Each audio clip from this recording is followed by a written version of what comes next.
히토류는 미국의 목줄이죠. 중국이 그거를 꽉 잡고 있습니다.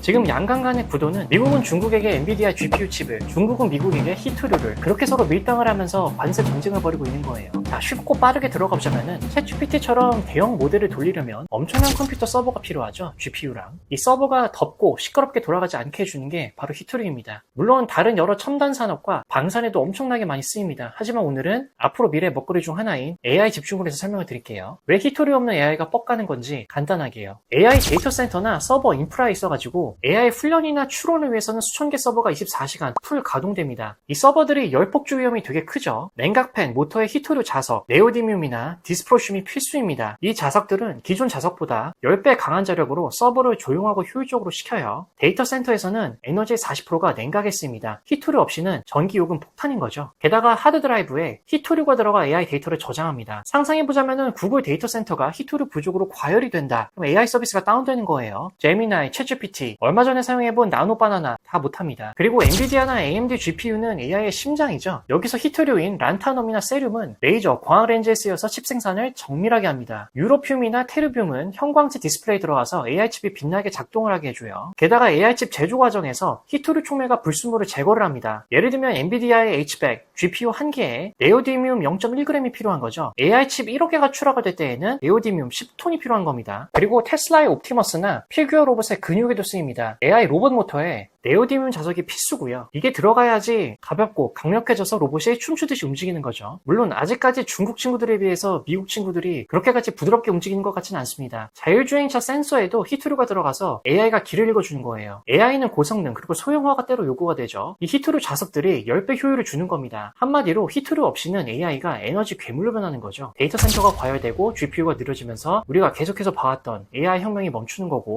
자, 그러면은 주식시장이 붕괴되고 가정이 파괴되겠죠. 그런 일이 있어서는 안 됩니다. 한마디로 AI 수요에 대한 증가로 이 히토류가 하나의 황금 광맥으로 추천이 되면서 투자 타겟이 되는 거죠. 관심 있는 분들은 아마 많이들 검토해 보셨을 겁니다. 그런데 생각보다 투자할 만한 데가 그렇게 많지가 않아요. 이미 여기서 대표회사 격인 MP 마테리얼스는 주가가 올라도 정말 너무 많이 올라버렸죠. 벌어들이고 있는 실적 대비 밸류에이션 멀티플이 상상을 초월합니다. 물론 그 외에도 USARE나 리나스, 한국의 노바텍 등 몇몇 업체들이 있지만은 현 시점에서는 조금은 자중을 할 필요가 있는 상황입니다. 왜냐하면 이러한 움직임들이 중국 히토류 주식에서 찾아볼 수가 있는데, 중국 비철금속 광업 주식회사라든가 장시진리 영자 히토류 주식회사라든가 연초부터 중국이 히토류로 미국의 목줄을 조이고 있다고 했었잖아요. 그런데 천천히 미국과의 무역 관계 개선 속에서 통제 물질에 대한 수출 허가를 조금씩 더 많이 계속 부여를 하고 있습니다. 이 무역과 관세 전쟁이 언제까지 이어질지 모르겠지만은 최근에 또 90이 유예를 더해줬죠. 하지만 그 과정 속에서 미국이 최근에 중국에 대한 엔비디아 H20 칩 수출 제한을 해제를 하면서 이러한 통제 물질들도 추가적으로 수출 허가가 떨어지고 있는 상황이죠. 즉 이러한 완화 움직임에 따라서 본토에 히토류 최대 수혜주들인 중국 업체들조차 이제는 그 한 사이클을 끝으로 상승폭을 줄여나가고 있는 상황입니다. 그리고 국내에 있는 히토류 기업들 같은 경우 아직까지는 이 히토류 전쟁에 대한 수혜를 직접적으로 받을 만한 업체들이 없습니다. 최근에 노바텍이라는 한국 회사가 개미들을 끌어모았다가 쭉 설거지를 해버렸죠. 이러한 막판의 사이클에 등장하는 전형적인 개미 털기 일환으로 보시면 될 것 같습니다. 이미 직접적인 수혜를 받는 MP 마테리얼스라든가 중국 업체들을 제외하고는 다른 업체들의 히토류 사업이 본격화되기 위해서는 다소 시간이 필요한 부분이고요. 그리고 이러한 업체들의 주가 순환 사이클 속에서 어느 정도 이제는 1막이 마무리됐잖아요. 차라리 기존에 많이 올랐던 애들을 주시하시다가 조정이 되는 구간에서의 포트폴리오 편입이 지금으로서는 훨씬 더 현실적이지 않을까 싶습니다. 히토류는 당연히 빼먹지 말아야 할 미래 주요 전략 사업 중에 하나,